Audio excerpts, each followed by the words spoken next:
K-pop has taken the world by storm, uniting millions with its vibrant music, stunning visuals, and incredible performances.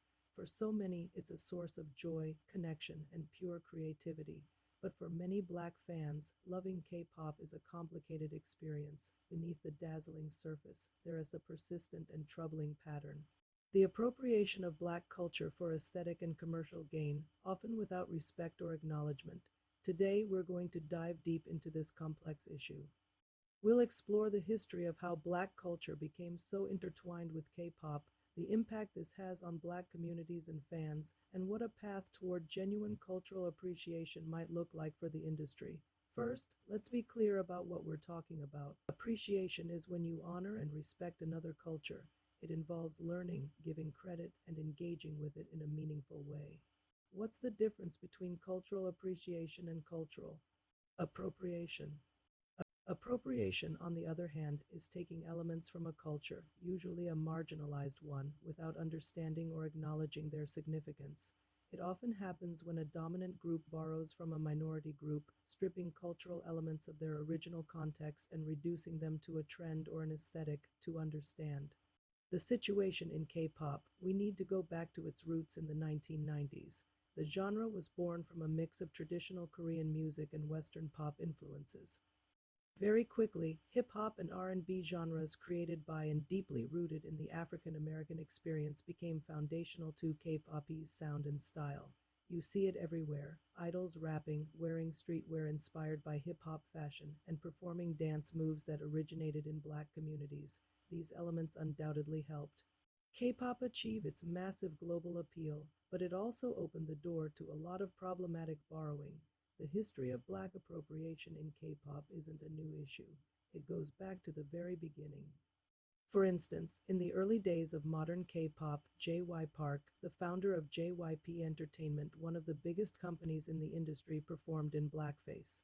This is a painful and stark example, but it reflects a broader, systemic issue of disrespect that has lingered for decades. For many Black fans, the most disheartening part isn't just the incidents themselves, but the frequent lack of a sincere apology and real change afterward. When artists engage in cultural harm, whether they understand the weight of their actions or not, they have a responsibility as public figures to apologize and commit to doing better. Without that, the cycle of harm just continues. The feelings of Black fans are central to this conversation. One fan, who had been listening to K-pop for nearly 2 decades, described her experience as a constant balancing act between joy and erosion. She said, "It felt like pure joy, but even then there was a quiet discomfort, something that twisted in me every time I saw Black culture being played for laughs or used as an aesthetic by idols." Over the years, this discomfort grew as she witnessed repeated instances of cultural appropriation, stereotypes, and a deafening silence from both idols and their companies. What might have initially been dismissed as ignorance started to look like a deliberate pattern of exploitation. Eventually, she realized the joy the music brought her was no longer enough to outweigh the heartbreak of seeing her culture misused, while she and other Black fans were expected to just accept it. This issue is deeply tied to the concepts of globalization and cultural hybridity. Globalization connects cultures across the world, allowing them to influence one another. Cultural hybridity is the natural result of this, the blending of different cultural elements to create something new. While these processes can be beautiful and lead to incredible creativity, they also create a gray area where appreciation can easily slip into appropriation. This is especially true when there's a power imbalance at play. When K-pop idols adopt Black musical styles, fashion choices like braids or rags, or use African American vernacular English, they are borrowing from a culture that has a long history of struggle and oppression. These cultural markers often carry deep historical and social significance. For example, hairstyles like cornrows and dreadlocks are not just stylistic choices. They are deeply tied to Black identity, history, and resistance. When they are worn by non-Black idols as a cool accessory for a comeback concept, it trivializes their meaning. It ignores the reality that Black people are often discriminated against for wearing these same hairstyles in schools and workplaces. This is a classic example of a dominant culture enjoying the aesthetics of a marginalized culture without having to bear any of the systemic prejudice that comes with it. We see this happen time and time again. An idol might use a blatant or adopt mannerisms associated with black culture for a performance, only to drop them once. The promotion cycle is over. It's treated like a costume. This reduces a rich, diverse culture to a set of stereotypes that can be put on and taken off for commercial gain. Fans have pointed out countless examples. From the misuse of sacred cultural symbols to the perpetuation of harmful caricatures in variety show skits. These incidents are not just isolated mistakes. They are part of a larger pattern that has real consequences.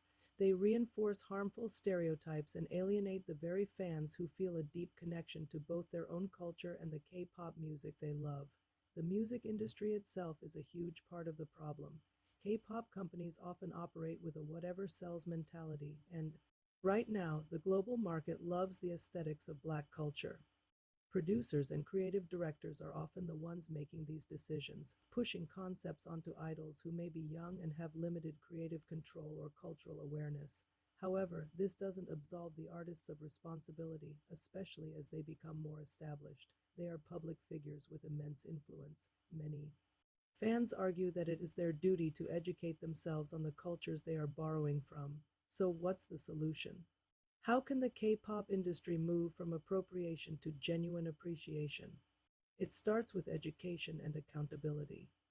Companies need to invest in cultural sensitivity training for their artists, producers, and staff.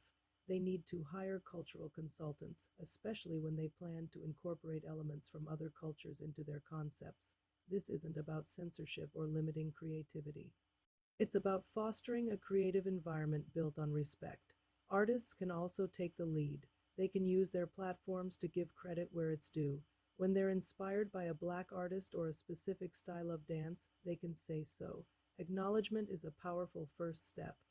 It shows respect and helps educate their own fan base about the rich history behind the elements they are incorporating. Some artists are already starting to do this, and it's a welcome change. They are engaging in conversations about cultural origins, collaborating with artists from those cultures respectfully, and showing a genuine desire to learn and grow. Fans also play a crucial role by speaking out against cultural appropriation. Fans can pressure companies and idols to do better. While these conversations can be difficult and emotionally draining, especially for black fans who are often tasked with educating others, they are essential for progress. It's important for non-black allies in the K-pop community to listen to, amplify, and support black voices. Change happens when the entire community demands it. Ultimately, the goal is not to create a wall between cultures. Music and art thrive on exchange and influence. The issue has never been about borrowing itself, but about borrowing without respect, without acknowledgement, and without understanding. K-pop has the potential to be a powerful force for positive cultural exchange, but only if it commits to doing the work by embracing genuine appreciation. The industry can not only avoid causing harm but also create even richer, more meaningful art that truly celebrates global creativity.